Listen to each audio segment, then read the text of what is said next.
This video is going to talk about questions of time. Before you move on, please get a pen and some paper so you can take some notes.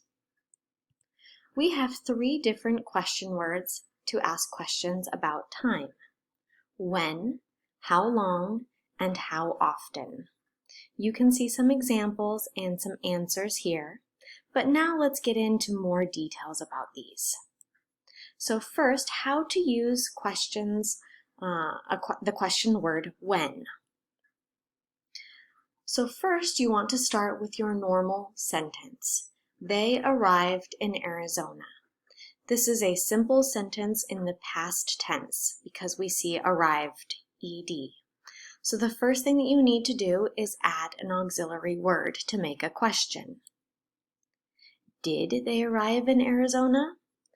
This makes it a yes or no question, and you notice that we have did in the past tense, so arrive we change to present tense. We move the D over here to the auxiliary word did. Now to make this a question of time, we can just add when to the beginning of the sentence. When did they arrive in Arizona? Now we've changed it from a yes-no question to a question of time. When did they arrive? And our answer can be, they arrived in Arizona last week, or shortened, last week. Let's look at one more example. You will visit your grandmother. If we want to make this into a yes-no question, we just switch the auxiliary word will and the subject you. Will you visit your grandmother? Yes, I will. But if we want to make a question of time, we just add the question word when to the beginning. When will you visit your grandmother? An answer might be, I will visit her tomorrow, or for short, tomorrow. Let's look at how long, how to use questions with how long. Again, we begin with our basic English sentence. You have studied English. Now this is a simple sentence, but it is in past perfect. You have studied English. So in order to create a basic question, we will just switch the subject you and the word have. Have you studied English? And this question is a yes-no. Yes, I have, or no, I have not.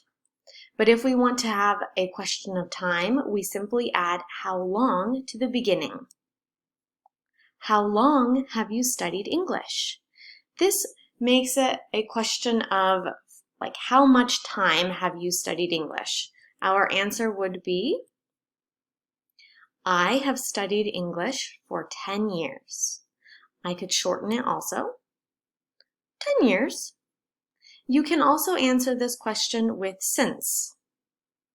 I have studied English since 2010, or for short, since 2010.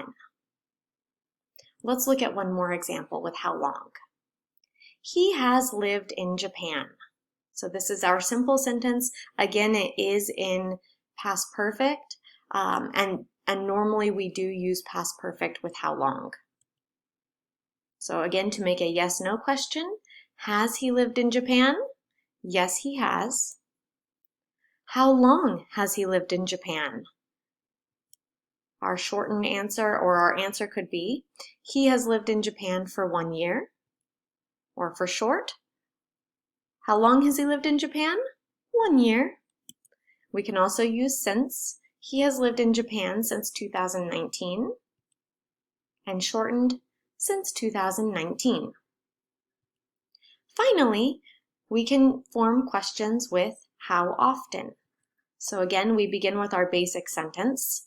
You eat meat. To make this a yes or no question, we need to add an auxiliary verb. Do you eat meat? To make this a question of time, we want to know the frequency, how often you do it. We simply add how often to the beginning. How often do you eat meat? Our answer could be, I eat meat every day. Or for short, I eat meat every day, every day.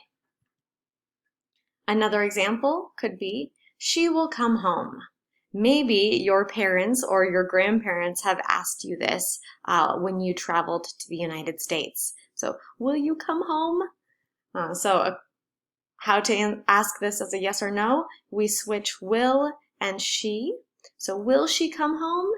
And then to make a question of time, how often will she come home? I miss her. How often will she come home? The answer could be, she will come home every summer. Don't worry, Grandma, she will be home every summer. Or we can say, every summer. I hope that this has helped you with our 3 question words to ask about time. We will practice this next class.